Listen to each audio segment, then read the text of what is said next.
Hey, what's up out there, everybody? I hope all's going well for you. Today here, we're taking it back to 2006 to talk about Casino Royale, starring Daniel Craig, Mads Mikkelsen, and Eva Green. From director Martin Campbell, this movie was a reboot of the James Bond franchise, and it explored the early career of MI6 Special Agent James Bond just after he earns his license to kill status. This movie showcases his first mission, which is to take down a private banker who supplies money to terrorists, and he needs to do so by beating him at a high-stakes game of poker at Casino Royale in Montenegro. So let's get into this movie to see why I consider it to be a perfect film.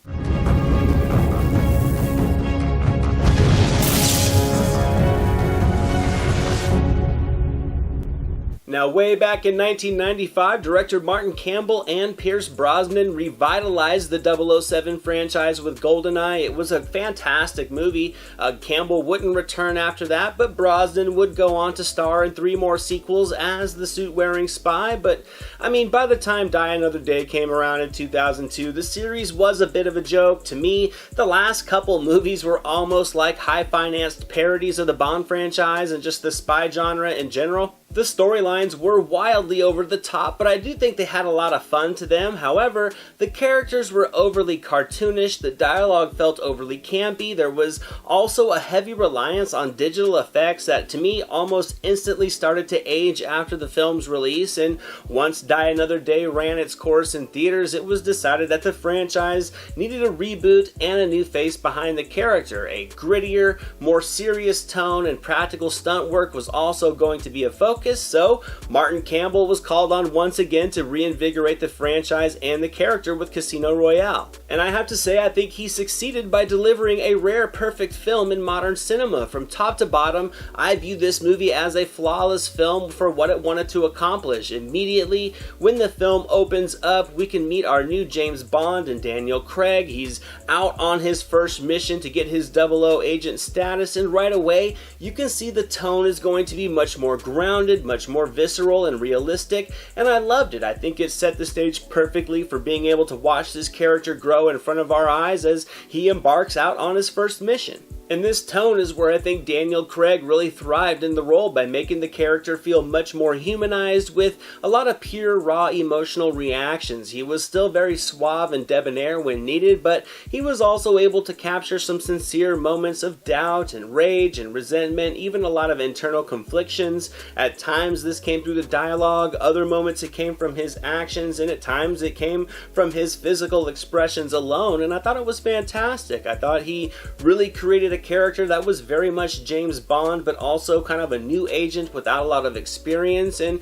that was something that was very intriguing after all the years of Brosnan's singular dimension to this role. And he was phenomenal in the action sequences as well. He does a ton of his own stunts. It really did allow Campbell to have so many options with the camera. The takes are much longer, they're more fluid, the editing is very crisp, and actually getting to see Craig in these moments really raises the intensity much more than any computer-generated effect could ever replicate. Daniel Craig as James Bond was much more casual, but he was also much more pure, more raw. It really enabled there to be some growth in this character, which was an element that was missing from the prior Brosnan era. I thought this just added another compelling layer to the story, with both plot and character development seeming together perfectly. The supporting cast is excellent from top to bottom. Judi Dench as M is the only carryover from the Brosnan movies, and once again in this one, she delivers a fantastic performance. I think her dynamic with Bond was just so naturally charming and enjoyable to see evolve. She really captures all the frustration with Bond with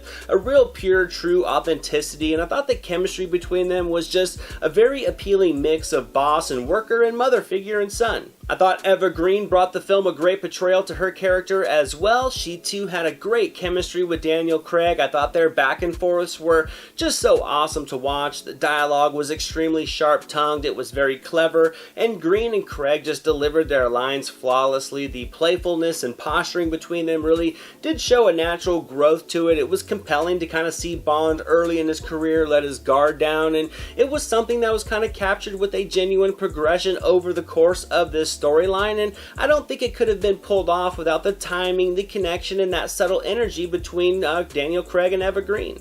And of course, every movie needs a bad guy, and Mikkelsen was perfectly cast as the villain Le Chiffre. He was able to capture that slightly hyper-realistic Bond movie villain persona, but he did so without feeling like a caricature of one. His eye wept blood, he was ruthless, he was cunning, highly intelligent, and Mikkelsen portrayed it all with ease. I think something Campbell did so well with his direction in this movie was how he captured emotional intensity at the right moment. He would linger on the shots just enough to create insane amounts of tension between the characters, and this is where Mikkelsen really thrived by delivering a heightened physical performance in his role. All throughout this film, the dramatic energy really comes from the eyes of the characters, and Mikkelsen, as well as Daniel Craig, and the entire cast really do use it to their advantage. It gave the characters heart and authenticity, which only added layers to the already tightly written narrative. I think the story in this one, really when looking back, it's rather simple, but it was still able to capture so many fascinating layers. The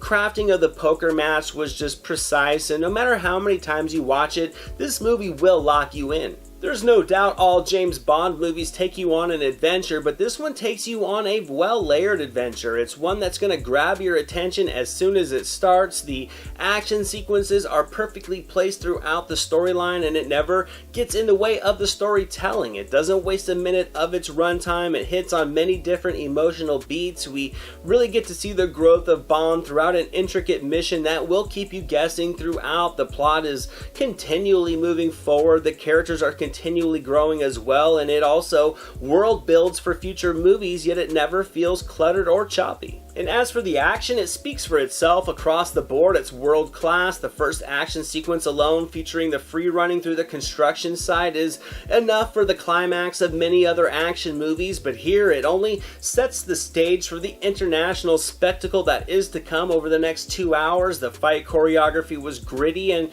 very adrenaline pumping, and despite a PG-13 rating, the violence never feels toned down. I thought Craig is just fantastic. He's running all over the world in this movie, and it really does keep you on edge with shootouts and chase sequences, endless fights and knife play, and plenty of raw emotion as well. The practical stunt work on display in this movie looks impressive to this day. The closing act sequence in Venice was just very ambitious. It was fresh and unique, and even through the finale, the writing continues to grow Bond's character as he battles to save possibly what was the first love of his life. It was very intense, and the definition of well-crafted filmmaking, from the camera work and the editing to the lighting, the movie is just a thing of beauty. The camera would just routinely open up wide on the scenes to showcase all the international locations and the large sets, and it gives the film a depth that will really immerse you into the story before you even realize it's happened. So overall, it should be no surprise I'm going to give Casino Royale 100% on the meter. I